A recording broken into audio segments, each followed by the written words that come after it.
Assalamualaikum warahmatullahi wabarakatuh. Perkenalkan, saya Wayan Adrama. Saya dari program studi akuntansi perpajakan dengan NPM 207550663. Pada kesempatan kali ini saya akan membahas sedikit mengenai materi akuntansi sektor publik. Jadi langsung saja kita ke pembahasan. Definisi akuntansi sektor publik. Jadi teman-teman, akuntansi sektor publik itu merupakan suatu akuntansi yang diterapkan pada sektor-sektor publik. Yang dimaksud dengan sektor publik itu adalah entitas-entitas yang tidak berorientasi mencari laba, namun berorientasi pada layanan masyarakat. Contoh atau bentuk entitas pada sektor publik itu seperti yayasan, pemerintah daerah, atau pemerintah pusat, sekolah, rumah sakit, dan universitas. Ini adalah sedikit catatan ya teman-teman. Untuk rumah sakit, itu adalah rumah sakit yang public sector. Jika rumah sakit itu berbentuk perseroan, maka dia masuk ke private sector, sektor swasta. Karena orientasi rumah sakit tersebut adalah mencari laba. Bagaimana dengan universitas dan sekolah yang sudah menjadi industri, maka dari itu bukan termasuk sektor publik. Sedangkan untuk BUMN, Badan Usaha Milik Negara, dan BUMD, Badan Usaha Milik Daerah, bukan merupakan sektor publik, tetapi merupakan entitas yang berorientasi terhadap laba. Maka BUMN dan BUMD masuk ke dalam private sector serta masuk ke akuntansi keuangan, bukan ke sektor publik. Nah, sedangkan untuk ciri-ciri akuntansi sektor publik itu tidak berorientasi pada laba. Beralih dari definisi, kita ke reformasi akuntansi pemerintah. Jadi reformasi akuntansi pemerintah itu dinamis teman-teman, dan mulai stabil itu sejak diterbitkannya PSAP. PSAP ini adalah pernyataan standar akuntansi pemerintah. Sebelum tahun 2003 belum ada yang namanya laporan keuangan daerah dan negara, karena akuntansi masih mengikuti akuntansi primitif gitu, tradisional dan berbasis kas dan single entry gitu teman-teman. Yang artinya adalah akuntansi itu pembukuan sebelum tahun 2003 di pemerintahan hanya menghasilkan laporan realisasi anggaran, karena belum ada yang namanya laporan keuangan yang lengkap untuk memindahkan aset negara diambil pihak-pihak lain begitu teman-teman. Namun sejak tahun 2003 ke 2004, setelah terbitnya Undang-Undang Keuangan Negara dan Undang-Undang Perbendaharaan Negara, maka dimulailah reformasi penyama usaha keuangan pemerintah pusat dan daerah. Tahun 2005 diterbitkannya PSAP. Itu tadi, PSAP adalah pernyataan standar akuntansi pemerintah. Diterbitkannya PSAP ini dengan PP 071 tahun 2010 tentang PSAP yang mengatur bagaimana pelaksanaan, pengakuan dan pengukuran serta pencatatan, bahkan sampai penyajian dan pelaporan transaksi keuangan di pemerintahan. Standar akuntansi pemerintahan. PSAP atau SHP hanya digunakan untuk pemerintah atau sektor publik yang bernaung pemerintah. Jika tidak, maka tetap menggunakan PSAK, namun bukan ke dalam PSAK 1, melainkan ISAK 35 khusus untuk entitas nirlaba. Sedangkan untuk SAP adalah pedoman bagi pemerintah pusat dan daerah dalam melakukan penyusunan laporan keuangan seperti PSAP. Nah, contohnya itu seperti rumah sakit negeri dengan PSAP, perguruan tinggi negeri juga dengan PSAP. Untuk rumah sakit swasta yang berbentuk perseroan itu tentu berbeda dengan yayasan. Jika perseroan itu PSAK 1, maka yayasan adalah PSAK ISAK 35. Sedangkan untuk perguruan tinggi swasta juga berbeda dengan perguruan tinggi negeri. Jika negeri itu PSAP, maka perguruan tinggi swasta itu adalah ISAT 35, begitu teman-teman. Standar Akuntansi Pemerintahan PP nomor 71 tahun 2010 tentang SAP. SAP adalah prinsip-prinsip akuntansi yang diterapkan dalam menyusun dan menyajikan laporan keuangan pemerintah. Dalam PP 71 tahun 2010 tentang SAP, terdapat 3 lampiran. Lampiran pertama itu tentang SAP yang berbasis akrual, lampiran kedua itu tentang SAP berbasis kas menuju akrual, sedangkan yang ketiga itu tentang proses penyusunan SAP berbasis akrual. Sedangkan untuk peranan laporan keuangan daerah atau pusat itu adalah membandingkan realisasi pendapatan dan belanja dengan anggaran yang telah ditetapkan.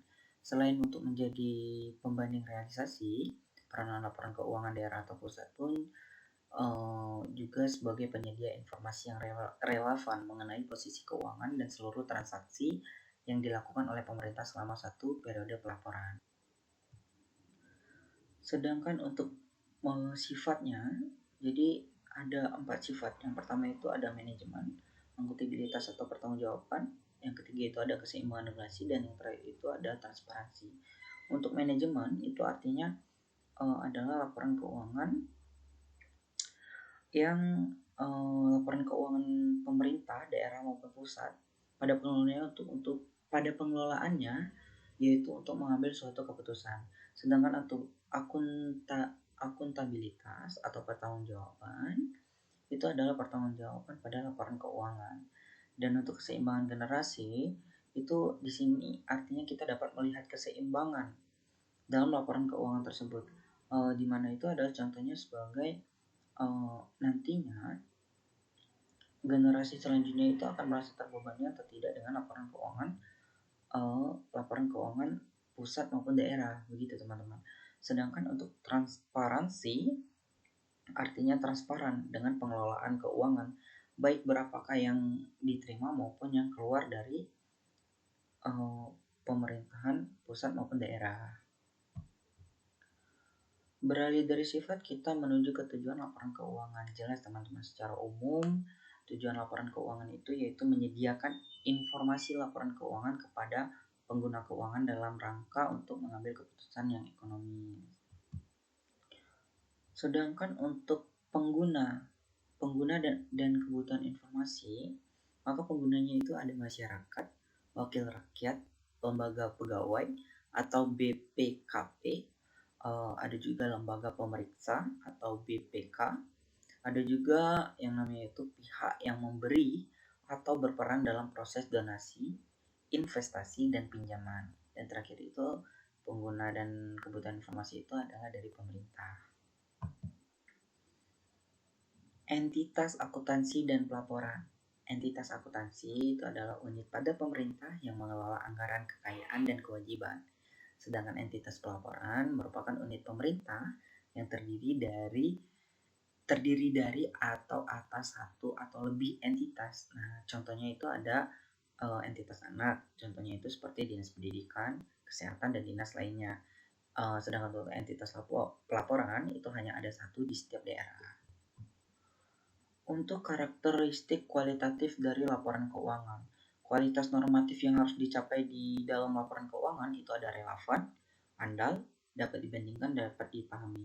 Relevan ini artinya adalah manfaat umpan balik, manfaat prediktif, tepat waktu, dan lengkap. Sedangkan untuk andal itu artinya adalah jujur dan dapat diverifikasi kebenaran dan netralitasnya, tidak memihak begitu.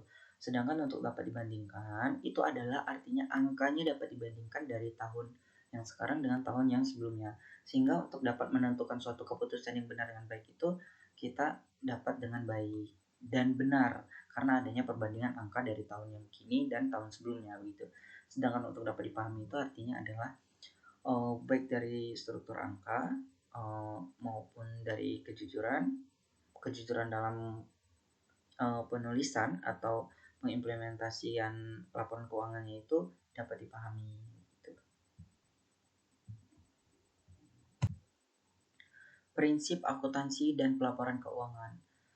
Yang pertama itu ada basis akuntansi atau metode pencatatan akuntansi. Yang kedua itu ada prinsip nilai historis, ada prinsip realisasi, substansi, perioditas, konsistensi, pengungkapan lengkap, dan penyajian yang wajar. Untuk basis akuntansi atau metode pencatatan akuntansi, akuntansi pemerintah itu menggunakan kas, berkas kas dan akrual. Basis kas untuk mencatat realisasi anggaran. Basis akrual untuk memenuhi pelaporan operasional. Ini adalah suatu catatan apabila setiap mencatat kas dicatat 2 kali. Dan untuk prinsip nilai historis, itu adalah kewajiban yang dicatat sebesar jauh kas dan setara kas yang diharapkan untuk memenuhi kewajiban di masa yang akan datang dalam melaksanakan kegiatan pemerintah. Yang ketiga itu ada substansi, yang dimana substansi dan ada yang namanya prinsip realisasi. Realisasi terlebih dahulu baru substansi. Sedangkan untuk realisasi itu adalah pendapatan basis kas yang terhadap otorisasi melalui anggaran pemerintah suatu periode akan digunakan untuk membayar utang dan belanja. Untuk prinsip substansi itu bentuk formal, substansi over form, transaksi atau peristiwa dicatat dan disajikan sesuai dengan substansif dan relatif ekonomi. Sedangkan untuk perioditas itu adalah kegiatan dan pelaporan dibagi menjadi periode pelaporan agar kinerja entitas dapat diukur dari sumber daya yang dimiliki dapat ditentukan, dan sumber daya yang dimiliki itu dapat ditentukan begitu. Dan untuk konsistensi, prinsip konsistensi itu adalah melakukan perlakuan akuntansi dari satu periode ke periode pemberlakuan periode akuntansi berikutnya begitu. Namun jika di periode membutuhkan perubahan perlakuan akuntansi agar mendapat informasi yang lebih relevan, maka ya diperbolehkan gitu. Dan yang terakhir itu ada prinsip pengungkapan lengkap dan penyajian yang wajar, teman-teman. Beralih dari prinsip, maka kita ke jenis dan bentuk laporan keuangan daerah.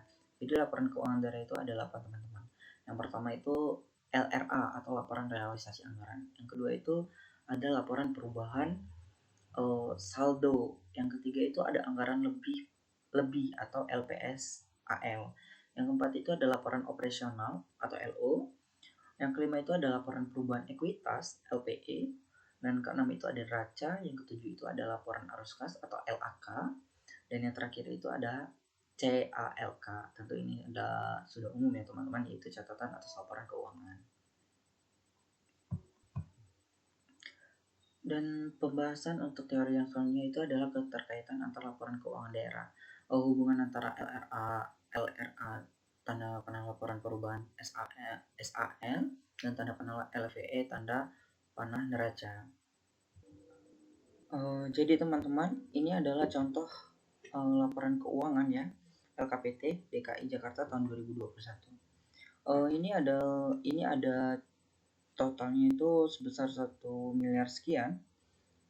Jadi kita menyusun laporan keuangan dengan CALK itu yang beribu-ribu lembar. Bahkan bukan cuma 7 lembar sesuai dengan 7 laporan keuangan, tetapi kita harus melihat LKPD DKI ini saja yang terbit, tidak termasuk laporan tahunan itu. Ada yang sebesar 1 miliar itu. Dan harus diketik semua, bukan dari sistem kegunaan akuntansi daerah begitu.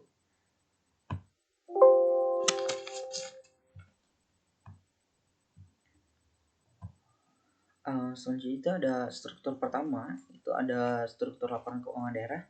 Yang pertama itu ada laporan realisasi anggaran, pendapatan dan belanja daerah. Di judul laporan ada 4 baris, yaitu yang pertama entitasnya, judul laporan atau laporan realisasi anggaran, kemudian periode dan satuan. Nah, jadi laporan keuangan yang disusun dengan basis kas yaitu kas cash basis, jumlah pendapatan yang diterima oleh pemerintah daerah itu jumlah belanja yang dilakukan oleh pemerintah daerah. Kita bisa lihat komponen pertama dari laporan realisasi anggaran itu adalah pendapatan. Pendapatan itu dibagi menjadi tiga, pendapatan asli daerah, pendapatan transport, dan lain-lain pendapatan yang sah. Jadi sumber duit dari pemerintah, pemerintah daerah itu sumber duitnya ada tiga, pendapatan dari daerah dari pendapatan yang diterima diperoleh dari sumber daya daerah tersebut, dari potensi yang ada di dalam sumber daya daerah tersebut, ada pajak daerah, restribusi daerah, pendapatan hasil kekayaan daerah yang dipisahkan, kemudian lain-lain pendapatan yang sah. Pendapatan asli daerah yang dipisahkan itu adalah dividen dari badan usaha milik daerah atau BUMD. Nah, BUMD kekayaan daerah yang dipisahkan. Yang kedua itu ada pendapatan yang ditransfer sesuai yang saya sebutkan tadi. Yang pertama itu tadi, yang kedua itu ada pendapatan yang transfer. Yang artinya itu ditransfer dari pemerintah pusat. Kalau transfer kabupaten dan kota, transfernya ada dua, yaitu pemerintah pusat dapat transfer dari pemerintah provinsi, itu dapat transfer dari pemerintah pusat. Transfer itu dibagi hasil. Dibagi hasil itu maksudnya adalah dana untuk operasional dari pemerintah pusat. Transfer dari pemerintah pusat itu bentuknya dana penyumbangan, yaitu dana bagi hasil, dana alokasi khusus dan alokasi umum, dan insentif daerah atau bisa disebut insentif daerah ya teman-teman. Sedangkan untuk yang hasil pendapatan yang ketiga itu setelah pendapatan ditransfer itu ada pendapatan yang lain-lain dalam kategori yang sah ya, maksudnya itu ada pendapatan hibah contohnya, di mana pendapatan hibah ini jumlah pendapatannya itu sah. Jumlah pendapatan seperti dengan jumlah anggaran di tahun 2021 itu sebesar 65 sekian, 65 triliun itu untuk dibelanjakan untuk belanja operasi dan belanja modal ya teman-teman. Belanja operasi itu yang pertama itu ada belanja pegawai, belanja barang dan jasa atau perlengkapan, belanja bunga, belanja subsidi, belanja hibah, dan bantuan sosial bansosnya.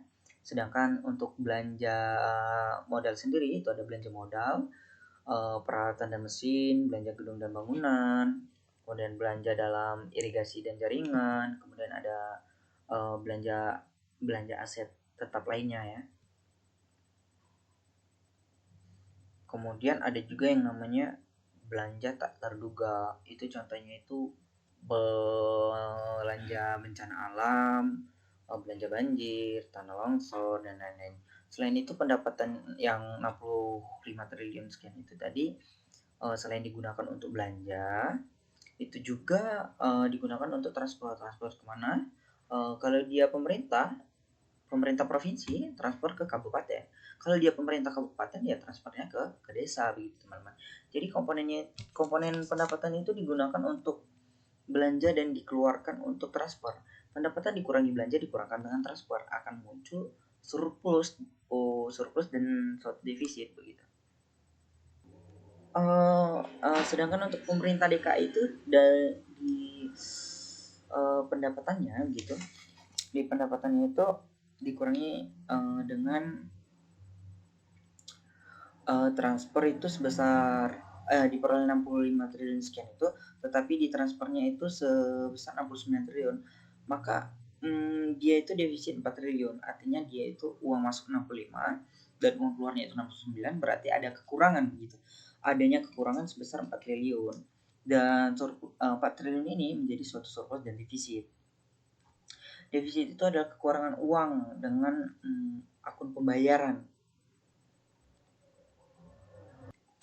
Untuk penerimaan sendiri itu digunakan untuk menutupi defisit, sedangkan untuk pengeluaran itu digunakan untuk menggunakan surplus. Surplus itu karena kasnya keluar ya. Sedangkan untuk penerimaan pembiayaan itu bisa dari penggunaan silpa, dana cadangan, pinjaman dalam negeri, pemerintah kembali ke komponen gitu. Kemudian ada yang terakhir itu pemerintah kembali investasi non permanen begitu teman. teman-teman. Mungkin itu saja ya teman-teman yang dapat saya sampaikan dan dapat saya bahas. Mungkin masih banyak sekali kekurangan, oleh sebab itu sekiranya nantinya akan dapat saya pelajari lebih lanjut dengan baik dan benar tentunya, karena ini pastinya sangat-sangat menunjang pengetahuan saya di masa yang akan datang. Mungkin saya akhiri. Assalamualaikum warahmatullahi wabarakatuh.